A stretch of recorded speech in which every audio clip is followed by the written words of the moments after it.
Hello friends, TNPSC group 2 2022 கேட்ட ஒரு question வந்து பார்த்துடலாம். இந்திய உச்சநீதிமன்றம் குறித்து சரியான விடையை தேர்ந்தெடுக்கவும் அப்படின்னு கொடுத்துருக்காங்க. உச்சநீதிமன்றம் ஓகேங்களா, 4 பாயிண்ட் கொடுத்துட்டு எதெல்லாம் கரெக்டுன்னு கேட்டிருக்காங்க. இதுக்கு ஆன்சர் வந்து 1, 3, 4 மூணும் கரெக்டு. இந்த ஆப்ஷன் மட்டும் ராங். ஓகேங்களா, இப்போ என்ன வரும்னு பார்த்துடலாம். உச்சநீதிமன்றம் இந்திய அரசியலமைப்பை நிலைநிறுத்தும் அமைப்பு ஆகும். ஆமாம், இந்திய அரசியலமைப்பு பாதுகாக்கிறதால உச்சநீதிமன்றம் தான். ஸோ இந்த பாயிண்ட் வந்து கரெக்ட்.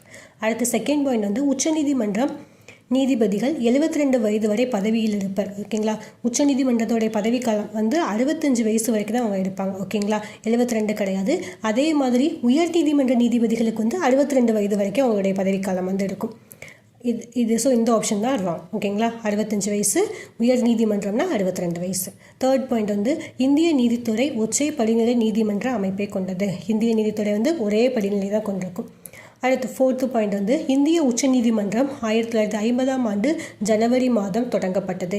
இதுவும் கரெக்டு. எக்ஸாக்டாக டேட் வந்து என்னென்னு கொடுத்துருப்பாங்கன்னா 10th புக்கில் கொடுத்துருப்பாங்க. ஜனவரி 28ஆம் தேதி வந்து தொடங்கியிருப்பாங்க இந்திய உச்சநீதிமன்றத்தை.